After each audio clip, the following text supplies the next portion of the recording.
After 2 years, makakauwi ako ulit ng Palawan. So ngayon, dito na ako sa Ninoy Aquino International Airport Terminal 2. 5:55 AM naman ang flight ko. Dumating naman ako dito sa airport ng 4:28 AM. Pagdating ko dito sa airport, nag-check-in na ako online. Pagkatapos may check-in online yung ticket ko, ang naging oras ng flight ko naging 5:15 AM, kaya muntik akong maiwan ng eroplano dito dahil ang haba pa ng pila sa baggage. Mabuti na lang at nakita ko yung isang crew na nag-a-assist sa airport. Kaya agad akong lumapit na sinabing hindi pa ako nakapag-check-in at inassist niya naman ako para ilipat ako sa kabilang counter para mai-check-in na yung baggage ko. Bago mag 5:15 AM, nakasakay na ako sa eroplano. Paalis na yung eroplano dito sa Manila. Ito yung makikita pag nasa taas na yung eroplano. Ang liit na lang ng mga building at mga bahay.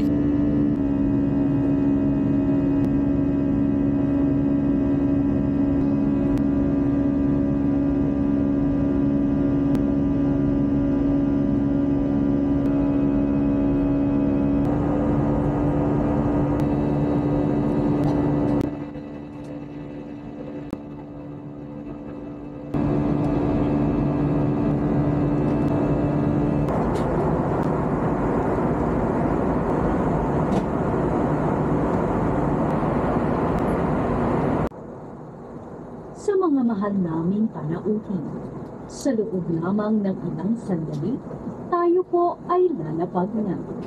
Mangyari lamang na bumalik na sa mga upuan, ituwid ang mga sandalan at ikabit ang seatbelt. Tiklupin na rin ang mga mesa at buksan ang tabi ng mga bintana. Kung gumagamit ng electronic devices, switch off o di kaya'y ilagay.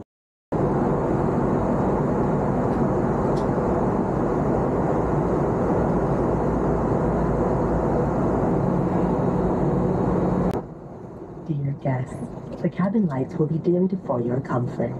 If you wish to read, please switch on your reading lights. Thank you.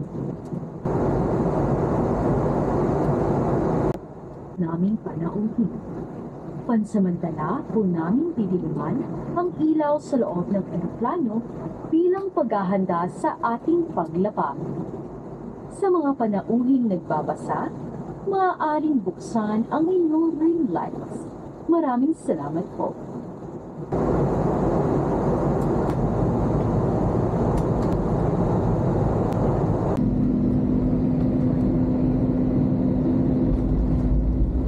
Dito na ako ngayon sa Puerto Princesa Airport. Lumapag naman ng 7 AM ang eroplano dito sa Puerto Princesa Airport.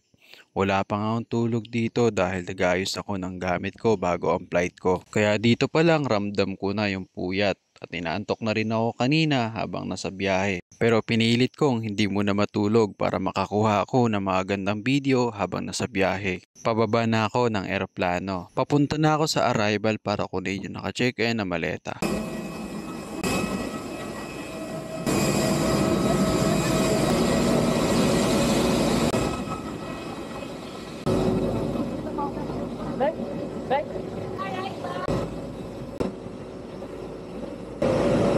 Dito na ako ngayon sa arrival para kunin na rin yung maleta na naka-check-in. Ilang sandali lang dumating na rin yung maleta ko. Kaya kinuha ko na yung maleta ko at lalabas na ako ng airport.